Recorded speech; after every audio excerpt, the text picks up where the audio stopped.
ये कहानी दो बहनों की है, कृतिका और इशिता की। कृतिका इशिता से बड़ी थी। वो दोनों बहनें बहुत ही ज्यादा गरीब थी। वो छोटी थी तभी उनके माता पिता उन्हें छोड़कर चले गए थे। तब से दोनों बहनों ने एक दूसरे का ख्याल रखा और इधर उधर मजदूरी का काम करके कुछ पैसे कमा लेती थी।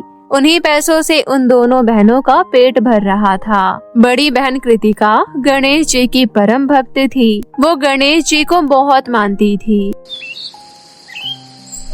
एक दिन छोटी बहन इशिता बोली, दीदी आप क्यों नहीं समझती हो कि भगवान गणेश हमारी नहीं सुनते हैं। अगर वो हमारी सुनते तो हम इतने दुख में नहीं होते। 2 वक्त की रोटी कमाने के लिए आपको और मुझे कितनी मेहनत करनी पड़ती है। इशिता, चाहे जो हो जाए, अंतिम सांस तक मैं गणपति भगवान की पूजा करती रहूंगी। गणपति जी की पूजा से मेरे मन को शांति प्राप्त होती है। उनका नाम लेते ही सारी थकावट खत्म हो जाती है। मैं अपनी आस्था को कभी नहीं टूटने दूंगी बहन। कृतिका भगवान गणेश को बहुत मानती थी। भगवान गणेश जी पर उसकी बहुत आस्था थी।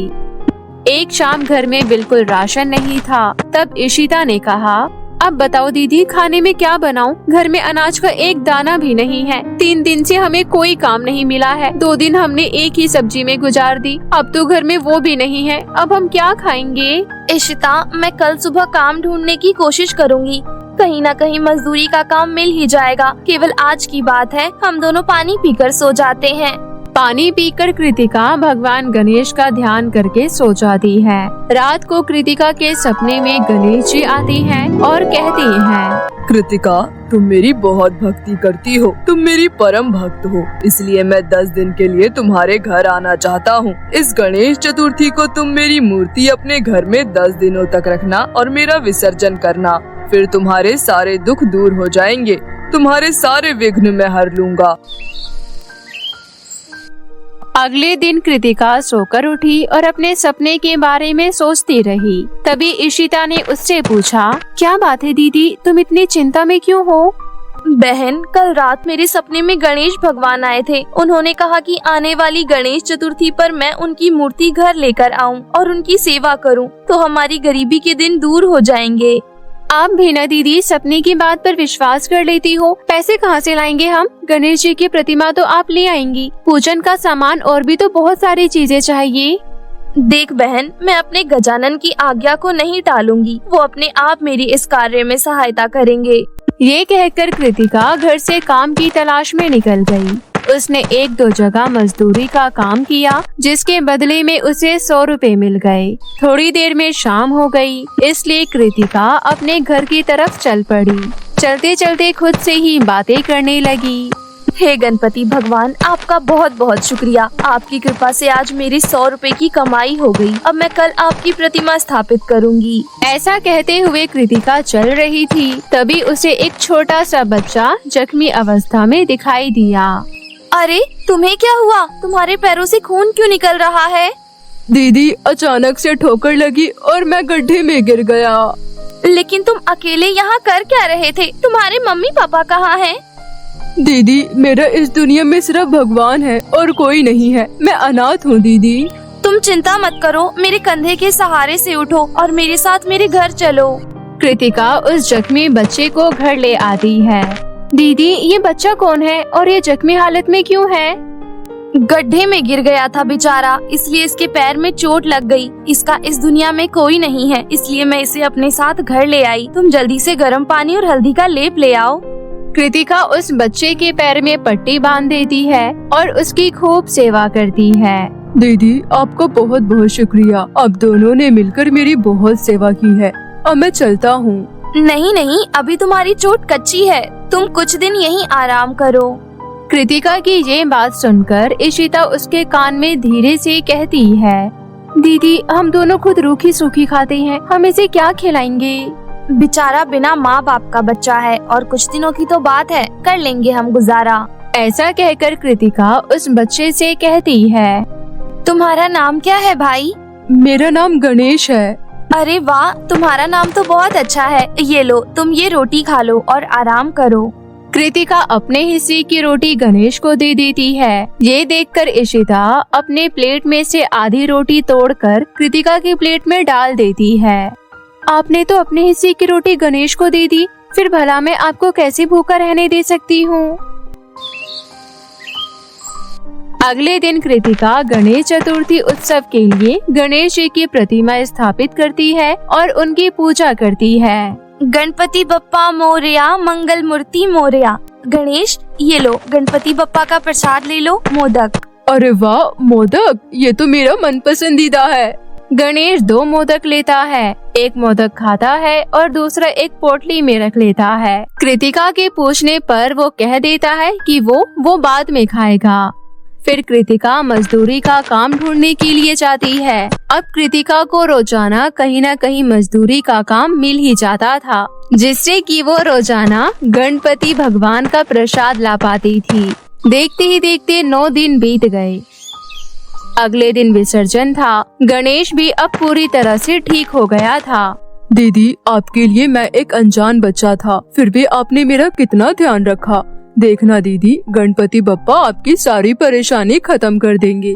क्या अब मैं जाऊँ दीदी? भाई, कल गणपति विसर्जन है, उसके बाद चले जाना। तुमने भी तो हमारे साथ मिलकर गणपति बप्पा की पूजा की है। ठीक है दीदी, मैं कल चला जाऊँगा।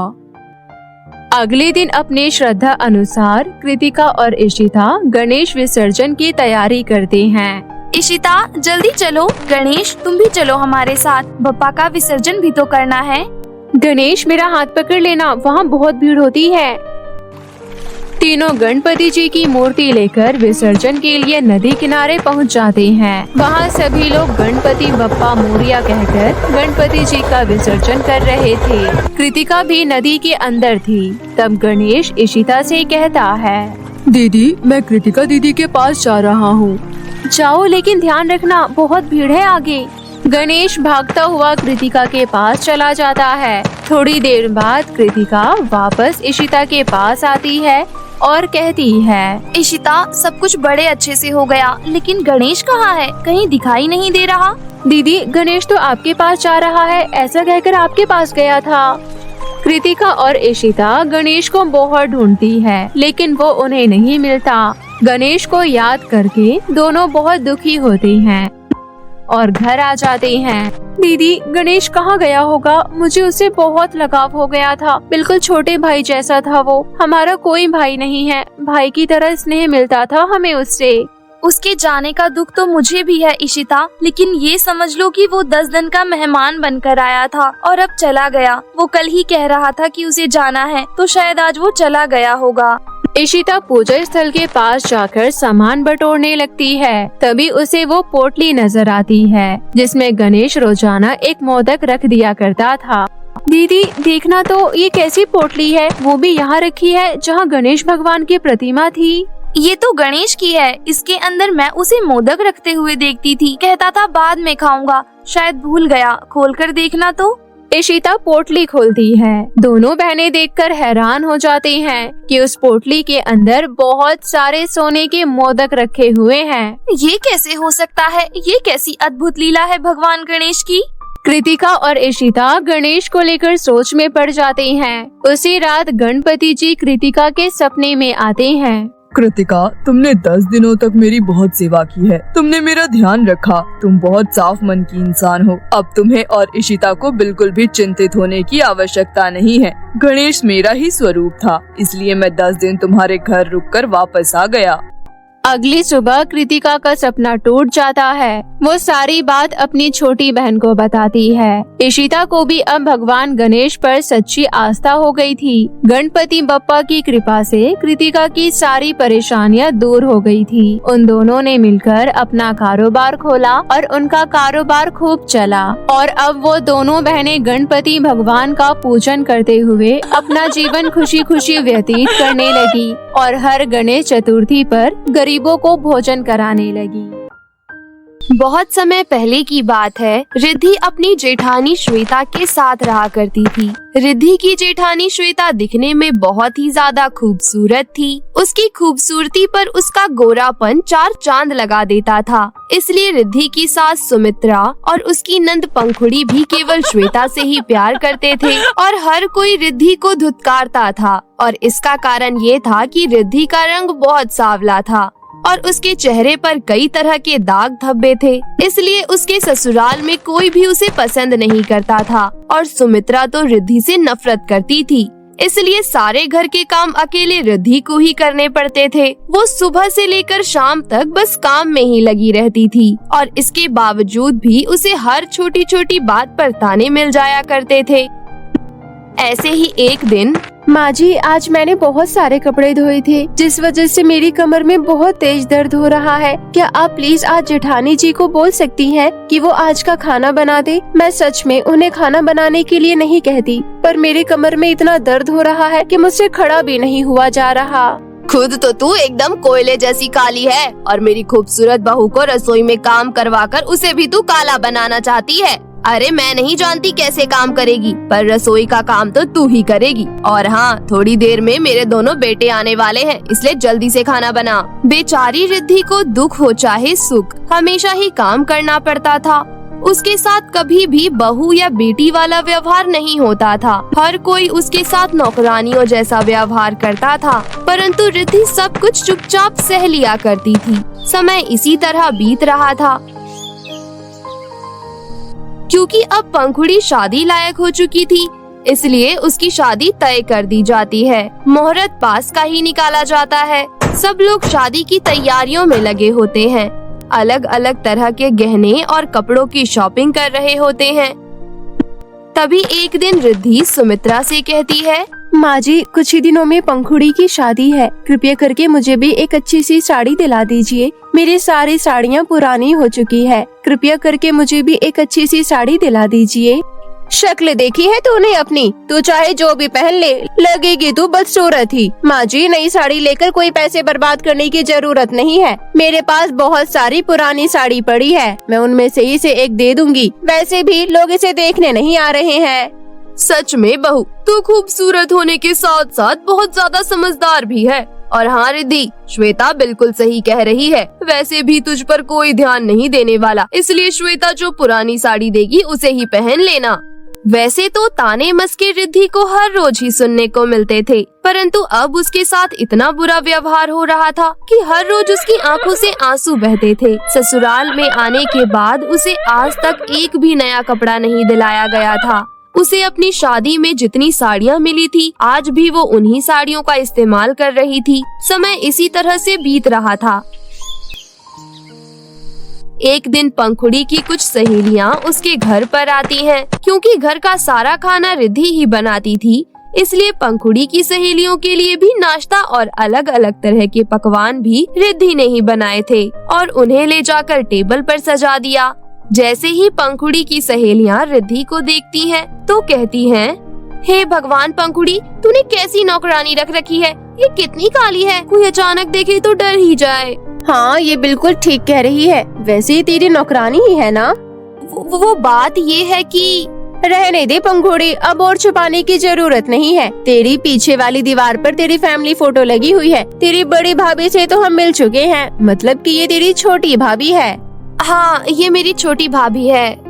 हे भगवान पंखुड़ी, तेरे तो भाई की किस्मत ही फूट गई, जो ऐसी काली कलूटी औरत उनकी जिंदगी में आ गई। अगर मेरे घर में ऐसी भाभी आई होती तो मैं उन्हें धक्के मारकर घर से निकाल देती, पर चल छोड़। कुछ देर बाद पंखुड़ी की सहेलियाँ अपने अपने घर चली जाती हैं। उनके जाने के बाद पंखुड़ी जोर से चिल्लाते हुए सुमित्रा और श्वेता को अपने कमरे में बुलाती है। क्या हो गया, इतना जोर से क्यों चिल्ला रही है? माँ, अब बहुत हो चुका है। आपकी काली कलूटी बहू की वजह से आज मेरी बहुत बेइज्जती हुई है। ये अब और यहाँ नहीं रह सकती। अभी के अभी इसे घर से बाहर निकाल दीजिए। पर हुआ क्या है बेटा? अरे मैंने आपकी बहू को सिर्फ खाना बनाने के लिए बोला था, मेरी सहेलियों के आगे आने को नहीं। पर ये फिर भी सबके सामने अपना मुंह उठाकर आ गई। आज इसकी वजह से मेरी सभी सहेलियों के आगे मेरी सारी रेपुटेशन खराब हो गई। अब या तो आप इसे आज के आज घर से बाहर निकालिए, नहीं तो मैं ही ये घर छोड़कर चली जाऊंगी। तुझे कहीं जाने की जरूरत नहीं है बेटा। वैसे भी इस काली मनहूस से हर कोई इस घर में परेशान है। अब अगर इस घर से कोई जाएगा तो ये जाएगी, तू नहीं। माँ जी, ये आप कैसी बातें कर रही हैं? आपको पता है कुछ ही महीनों पहले मेरे माता पिता की मृत्यु हो गई है और आप लोगों ने मेरी शक्ल को देखकर मेरे माता पिता से इतना दहेज मांगा था कि उन्होंने अपना घर जायदाद सब कुछ गिरवी रखकर आपको दहेज दिया। इसलिए अब मेरे पास कहीं जाने के लिए कोई जगह भी नहीं है। कृपया करके मुझे घर से मत निकालिए। जो भी हुआ मैं उसके लिए माफी चाहती हूँ। आगे से ऐसा कुछ भी नहीं होगा। हर बार तू यही कहती है और हर बार एक नई गलती करती है। तुझसे कितनी बार कहा है कि कभी भी मेहमानों के सामने मत आया कर, लेकिन नहीं, तूने तो ठेका ले रखा है हमारी इज्जत खराब करने का। माँ जी बिल्कुल सही कह रही है, लेकिन कितना भी समझा लो, इस मंद बुद्धि की अकल पर हमेशा पत्थर ही पड़े रहते हैं। और हाँ माँ जी, पंखुड़ी ने बहुत ही सही फैसला लिया है। मैं पंखुड़ी के साथ हूँ। इसे इस घर से निकाल दीजिए। वैसे भी इससे शादी करके देवर जी की भी जिंदगी खराब हो गई है। वो इस बदसूरत को लेकर कहीं जा भी नहीं सकते। इसके जाने के बाद कम से कम हम देवर जी की शादी एक खूबसूरत लड़की से तो कर पाएंगे।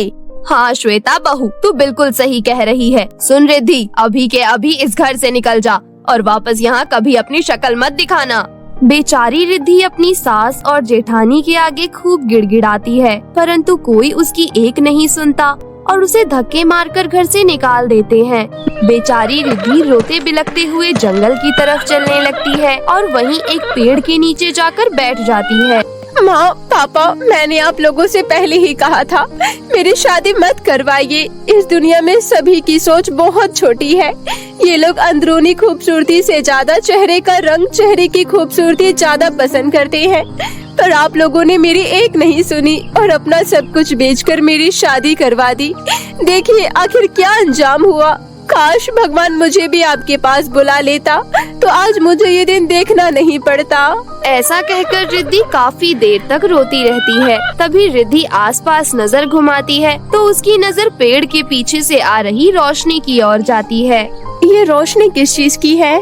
रिद्धि जब आगे बढ़कर देखती है तो उसे दिखाई देता है कि पेड़ के पीछे दो बहुत ही सुंदर साड़ियाँ हैं। एक साड़ी बिल्कुल सोने सी चमक रही है और दूसरी साड़ी बिल्कुल चांदी जैसी लग रही है। जब रिद्धि थोड़ा और आगे जाती है तो उसे वहाँ पर एक परी भी दिखाई देती है। आओ रिद्धि, मुझे तुम्हारा ही इंतजार था। आप मुझे जानती हैं? मैं परी हूँ और मैं सब कुछ जानती हूँ और मैं ये भी जानती हूँ कि तुम एक बहुत ही भली लड़की हो, इसलिए मैंने तुम्हें चुना है। चुना है? किस चीज के लिए चुना है? रिद्धि, तुम सामने जो ये साड़ियाँ देख रही हो, ये एक सोने की साड़ी है और दूसरी चांदी की। तुम्हें इन दोनों साड़ियों में से किसी एक साड़ी को चुनना है। याद रहे, दोनों ही साड़ियाँ जादुई है। अगर तुम सोने की साड़ी चुनती हो तो वो तुम्हें बहुत ज्यादा खूबसूरत बना देगी, साथ ही साथ तुम्हें बहुत ज्यादा धन दौलत भी देगी। और इस चांदी की साड़ी में कौन सी जादुई शक्ति है? रिद्धि, तुम्हारे गांव से आगे 2 गांव छोड़कर एक गांव है जिसमें बहुत बुरी बीमारी फैल गई है और वो बीमारी महामारी बन चुकी है। इस चांदी की साड़ी में वो जादुई शक्ति है जो उस महामारी को पूरी तरीके से दूर कर सकती है। अगर तुम इस चांदी की साड़ी को चुनती हो तो तुम हजारों लोगों की जान बन सकती हो। अब बताओ तुम कौन सी साड़ी चुनना चाहती हो? रिद्धि बिना देर लगाए कहती है, परी जी, मैं चांदी की साड़ी चुनना चाहती हूँ। मैं जानती हूँ इस दुनिया में लोगों के लिए खूबसूरती और पैसा जरूरी होता है, पर मेरा मानना है कि किसी की जिंदगी से बढ़कर कुछ भी नहीं है। इसलिए मैं चांदी की साड़ी चुनकर लोगों की जान बचाना चाहती हूँ। इसके बाद जैसे ही रिद्धि उस चांदी की साड़ी को पहनती है तो एक अद्भुत चमत्कार होता है। रिद्धि का सांवला रंग बहुत ही सुंदर गोरे रंग में बदल जाता है, साथ ही साथ वो बहुत ज्यादा खूबसूरत हो जाती है। ये देखकर रिद्धि हैरान रह जाती है। तभी परी कहती है, हैरान मत हो रिद्धि, मैं तो तुम्हारी परीक्षा ले रही थी और तुम मेरी परीक्षा में सफल रही, इसलिए अब तुम इतनी खूबसूरत हो गई हो। और हाँ, ये चांदी की साड़ी तुम्हें अपार धन दौलत देगी और इसकी वजह से तुम्हारी खूबसूरती ऐसी ही बनी रहेगी। और अब ये सोने की साड़ी भी तुम्हारी है। ये सोने की साड़ी तुम्हें तुम्हारे असली और सच्चे जीवन साथी से मिलवाएगी। रिद्धि को परी की पूरी बात समझ नहीं आती, परंतु वो परी का धन्यवाद करती है और दोनों ही साड़ियों को लेकर वहाँ से चली जाती है। चांदी की साड़ी से प्राप्त धन से रिद्धि अपने लिए बहुत ही आलीशान घर बनवाती है और उसी घर में रहने लग जाती है। तभी एक दिन रिद्धि का परी की दी हुई सोने की साड़ी पहनने का मन होता है, इसलिए वो सोने की साड़ी पहनकर बाहर टहलने चली जाती है। तभी पास के ही राज्य के एक राजकुमार की नजर रिद्धि पर जाती है और वो रिद्धि को देखकर मोहित हो जाता है और उसके सामने शादी का प्रस्ताव रखता है। राजकुमार से शादी का प्रस्ताव मिलने पर रिद्धि को परी की कही बात याद आती है और वो शादी के लिए हाँ कर देती है और फिर बड़े ही धूमधाम से रिद्धि और राजकुमार की शादी होती है। हालांकि रिद्धि बहुत खूबसूरत हो चुकी थी, परंतु फिर भी वो राजकुमार को अपनी सारी सच्चाई बताती है। लेकिन राजकुमार का दिल बहुत ही साफ होता है, इसलिए वो रिद्धि को पूरे मन से अपना लेता है और उस दिन के बाद से वो दोनों हंसी खुशी जीवन व्यतीत करने लग जाते हैं। बादलों में छोटे बड़े जादुई केक के घर। आनंदगढ़ नामक गांव में एक सुहाना नाम की लड़की अपनी माँ रंजीता के साथ रहती थी। सुहाना के पिता की मृत्यु कुछ साल पहले एक सड़क दुर्घटना में हो गई थी। सुहाना को पढ़ाई लिखाई में बहुत ही दिलचस्पी थी, लेकिन पैसों की कमी की वजह से वो अपनी पढ़ाई पूरी नहीं कर पाती है और सुहाना अपना घर खर्च चलाने के लिए एक बेकरी की दुकान में काम करने लगती है। सुहाना को बहुत ही अच्छा केक बनाना आता था, जिस वजह से उस बेकरी का मालिक सुजीत सुहाना से बहुत खुश रहता था। लेकिन सुजीत बहुत ही लालची और मतलबी इंसान था। वो सुहाना से पूरे दिन काम करवाता और उसे बदले में बहुत कम पैसे देता था। ऐसे ही कुछ दिन बीत जाते हैं। एक दिन सुजीत सुहाना से कहता है, सुहाना, आज हमें पूरे 50 केक बनाने का ऑर्डर मिला है। तुम्हारा हाथ का बना हुआ केक सभी ग्राहकों को बहुत ही पसंद आता है। तुम जल्दी से ये ऑर्डर पूरा कर देना। मैं तुम्हारी तनख्वाह इस महीने से बढ़ा दूंगा। ठीक है मालिक, आप बिल्कुल भी चिंता मत कीजिए, मैं पूरे मन से केक बनाऊंगी। हाँ ठीक है। ऐसे ही कुछ महीने बीत जाते हैं और सुहाना का जन्मदिन आने वाला होता है। तो सुहाना अपने मालिक सुजीत से कहती है, मालिक, अगले हफ्ते मेरा जन्मदिन है, तो मुझे उस दिन छुट्टी चाहिए। जन्मदिन पर तुम्हें छुट्टी क्यों चाहिए? मालिक, मैं अपने जन्मदिन पर अपनी माँ के साथ बाहर घूमने जाऊंगी। अच्छा चलो ठीक है, ले लेना छुट्टी। पहले जाकर आज का ऑर्डर तैयार कर दो। सुबह से बहुत सारे ऑर्डर आए हैं, शाम तक सारे केक तैयार हो जाने चाहिए। सुजीत की बातें सुनकर सुहाना केक बनाने लग जाती है। एक हफ्ते बीत जाते हैं और सुहाना का जन्मदिन आता है, लेकिन उसका मालिक सुजीत सुहाना को फोन करके उसे उसके जन्मदिन वाले दिन भी बुला लेता है। सुहाना अपने मालिक से फोन पर कुछ नहीं कहती है। वो सोचती है, मुझे लगता है शायद मालिक भूल गए हैं कि आज मेरा जन्मदिन है। मैं दुकान पर जाकर ही उनसे छुट्टी ले लूंगी। यही सोचकर सुहाना दुकान पर जाती है और अपने मालिक से छुट्टी मांगती है। मालिक, आज मेरा जन्मदिन है। मैंने आपको पहले भी बताया था कि मुझे अपने जन्मदिन पर छुट्टी चाहिए। सुहाना, मैं तुम्हें छुट्टी नहीं दे सकता क्योंकि आज भी बहुत सारे केक के ऑर्डर आए हैं, तो आज तुम्हें सारा केक तैयार करना है, तो मैं तुम्हें छुट्टी नहीं दे सकता। मैं तुम्हें छुट्टी देकर नुकसान नहीं करवा सकता।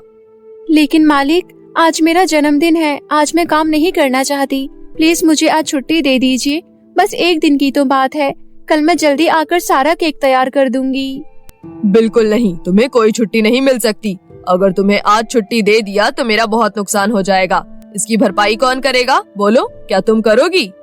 मालिक की बात सुनकर सुहाना उदास हो जाती है और उदास मन से केक बनाने लगती है। काम खत्म हो जाने के बाद घर जाते समय सुहाना एक तालाब के किनारे जाकर बैठ जाती है और अपने पिता को याद करके रोने लगती है। तभी उसे वहाँ किसी की रोने की आवाज सुनाई देती है। आवाज सुनकर सुहाना इधर उधर देखने लगती है और कहती है, अरे, ये रोने की आवाज किसकी आ रही है? लगता है कोई मुसीबत में है। मुझे चलकर उसकी मदद करनी चाहिए। लेकिन ये आवाज तो जंगल की तरफ से आ रही है। मुझे वहाँ जाकर देखना चाहिए। ये सोचकर सुहाना जंगल की ओर जाने लगती है। कुछ दूर चलने पर वो देखती है कि एक परी एक पेड़ में रस्सियों से बंधी हुई है और मदद के लिए चिल्ला रही है। सुहाना भागते हुए उस परी के पास जाती है और उसकी रस्सी खोलती है। सुहाना उस परी से बोलती है, आप कौन है और आपको इस तरह पेड़ में किसने बांधा है? मैं एक परी हूँ। मुझे यहाँ एक चुड़ैल ने बांध दिया था, लेकिन तुमने मेरी मदद करके मेरी जान बचाई है। जादुई परी, आप परी लोक में रहती हो क्या? हाँ सुहाना, मैं परी लोक में ही रहती हूँ, लेकिन उस दुष्ट चुड़ैल ने मेरी छड़ी छीन ली और मुझे धरती पर पेड़ पर बांध दिया, जिस वजह से मैं परी लोक में नहीं जा पा रही हूँ। मैं बिना छड़ी के परी लोक में नहीं जा सकती हूँ और उस चुड़ैल ने छड़ी को केक घर में बंद कर दिया है। सुहाना, क्या तुम मेरी मदद कर सकती हो? परी जी, आप एक जादुई परी हैं और मैं एक आम इंसान हूँ। मैं भला आपकी मदद कैसे कर सकती हूँ? सुहाना, तुम्हें बादलों में जाना होगा। वहाँ तुम्हें एक छोटा केक और एक बड़ा केक का घर दिखाई देगा, जिसमें से किसी एक घर में मेरी छड़ी है। जब तुम उन दोनों केक घर के पास जाओगी तो तुम्हें अपनी समझदारी से असली और नकली केक घर को पहचानना होगा। अगर तुम असली केक घर को पहचान लोगी तो जो नकली केक घर होगा वो अपने आप ही गायब हो जाएगा। असली केक घर के अंदर मेरी जादुई छड़ी है। अगर तुम मुझे वो जादुई छड़ी लाकर दे दोगी तो मैं परी लोग वापस जा पाऊंगी। लेकिन परी जी, मैं ऊपर बादलों के पास कैसे जा सकती हूँ? मेरे पास तो आपके जैसे पंख नहीं है जिससे मैं उड़कर केक घर के पास जा सकूं। तुम चिंता मत करो, मैं तुम्हें वहाँ तक जाने का रास्ता बताती हूँ। ये कहते हुए जादुई परी चुटकी बजाती है। तभी दो रंग बिरंगे पंख प्रकट हो जाते हैं। ये देखकर सुहाना चौंक जाती है। परी सुहाना से कहती है, सुहाना, तुम जल्दी से ये पंख लगा लो। ये पंख तुम्हें जादुई केक घर के पास पहुंचा देंगे। मैं तुम्हारा यहीं जंगल में इंतजार करूंगी। सुहाना दोनों पंख लगा लेती है। उस पंख की मदद से सुहाना बादलों में पहुंच जाती है। बादलों में पहुंचते ही उसे वहां एक छोटा केक घर और एक बड़ा केक घर दिखाई देता है। जैसे ही वो केक घर के पास पहुंचती है, तभी बड़े केक घर से आवाज आती है, तुम्हारा स्वागत है इस जादुई बड़े केक घर में। मैं एक जादुई केक घर हूँ। अगर तुम मेरे घर के अंदर आओगी तो तुम्हें जो चाहिए वो सब कुछ मिलेगा और तुम हमेशा खुश रहोगी और बहुत ही अमीर हो जाओगी। तुम्हारे जीवन में कभी भी कोई परेशानी नहीं आएगी। तो आओ मेरे घर के अंदर। तभी जादुई छोटा केक घर कहता है, नहीं, तुम इसकी बातों में मत आना। इसकी बातों पर विश्वास मत करना। मैं असली जादुई छोटा केक घर हूँ। अगर तुम मेरे घर के अंदर आओगी तो तुम्हें सुख और दुख दोनों ही मिलेंगे। अब फैसला तुम्हारे हाथों में ही है। अब तुम्हें ही चुनना है कि हम दोनों में से असली जादुई केक घर कौन सा है। दोनों जादुई केक घर की बातें सुनकर सुहाना सोच में पड़ जाती है और मन ही मन सोचने लगती है, जादुई बड़े केक घर के अंदर सिर्फ सुख है, लेकिन जादुई छोटे केक घर में सुख और दुख दोनों है। और जिंदगी में कभी केवल सुख हो ही नहीं सकता, क्योंकि इंसान की जिंदगी में सुख और दुख दोनों जीवन साथी की तरह होता है। इसका मतलब छोटा केक घर असली जादुई केक घर है। ये सोचकर सुहाना कहती है, मुझे जादुई छोटे केक घर के अंदर जाना चाहिए। सुहाना के इतना बोलते ही बड़ा केक घर अपने आप गायब हो जाता है। जैसे ही सुहाना जादुई छोटे केक घर के अंदर जाती है तो वो देखती है कि उस घर के अंदर सोना, चांदी, धन दौलत मौजूद है और वहाँ एक कुर्सी पर जादुई छड़ी रखी हुई है। सुहाना उस जादुई छड़ी को उठा लेती है और जादुई पंख की मदद से परी के पास लौट आती है। ये देखकर परी बहुत खुश हो जाती है और सुहाना से कहती है, सुहाना, तुम बहुत ही अच्छी हो। तुम्हारा दिल बहुत साफ है। सुहाना, मैं तो बस तुम्हारी परीक्षा ले रही थी और तुम परीक्षा में सफल हो गई हो। तुमने इस जादुई छड़ी का बिल्कुल भी गलत इस्तेमाल नहीं किया।